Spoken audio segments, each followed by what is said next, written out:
আমি এমপি মন্ত্রী থাকা অবস্থায় আমি তার আগে দুই একটা কথা বলতে চাই। আপনারা জানেন আমাদের নেতা তারেক রহমান গত 5 আগস্ট এই সরকারের পতনের পর আপনারা অনেকেই লক্ষ্য করেছেন তারেক রহমান সাহেব বাংলাদেশের রাজনীতিতে এক ইতিবাচক উনি পদক্ষেপ নিচ্ছেন, যার কারণে এই তারেক রহমানের ইতিবাচক পদক্ষেপের কারণে বাংলাদেশের রাজনীতিতে আওয়ামী লীগ সহ যারা তারেক রহমানকে অনেকেই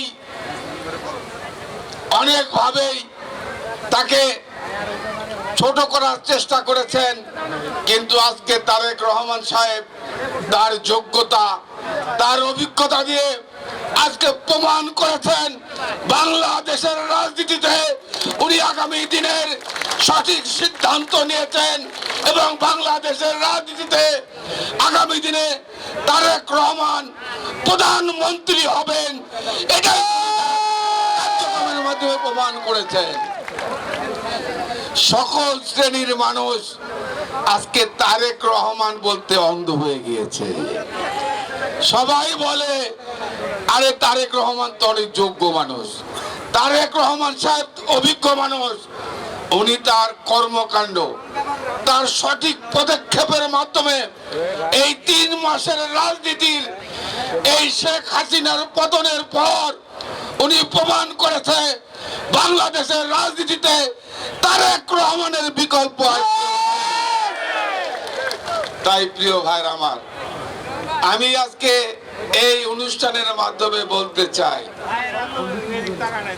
আওয়ামী লীগের যারা এখন এদিক সেদিক আছেন, আমি আপনাদের বলে দিতে চাই এখানে শান্তির মিছিল করার জন্য এসেছিল নাটোর থেকে এই উপজেলার বিএনপির সাধারণ সম্পাদক উপজেলা চেয়ারম্যান অ্যাডভোকেট সাখাওয়াত,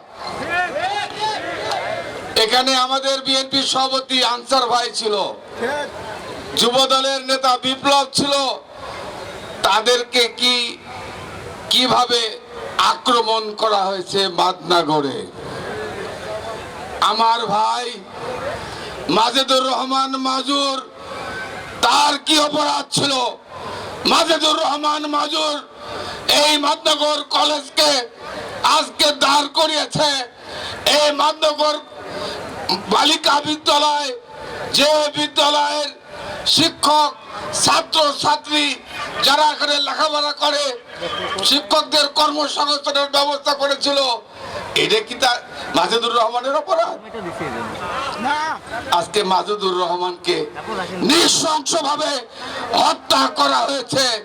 আজকে যারা এই মাদনাগড়ের বিএনপির নেতা কর্মীদের উপর আক্রমণ করেছে এই 15.5 বছর, তারা আবার নতুন করে আবার ষড়যন্ত্র করে এই মাদনাগড় বাজারে আসার চেষ্টা করছে। এই আওয়ামী লীগ, এই সন্ত্রাসী বাংলাদেশের মাটিতে স্থান হবে না।